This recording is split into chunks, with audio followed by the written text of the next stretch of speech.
श्री गणेशाय नमः। ओम नमः शिवाय। जय श्री राम, जय हनुमान। दोस्तों, आशा करता हूँ आप सभी प्रभु की कृपा से कुशल पूर्वक होंगे। जानते हैं प्रभु श्री हनुमान जी के कुछ और नाम और उनका अर्थ, लेकिन उससे पहले आप सभी से रिक्वेस्ट है, प्लीज़ सब्सक्राइब करना ना भूलें, जिससे आप पहले के नाम और उनका अर्थ जान सकें। चलिए तो सुनते हैं। ओम रक्षो विध्वंसकारकाय नमः, अर्थात राक्षसों का वध करने वाले। ओम पर विद्या परिहत्रे नमः, अर्थात दुष्ट शक्तियों का नाश करने वाले।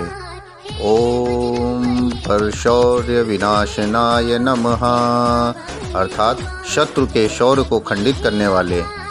ओम पर मंत्र निराकत्रे नमः, अर्थात राम नाम का जप करने वाले।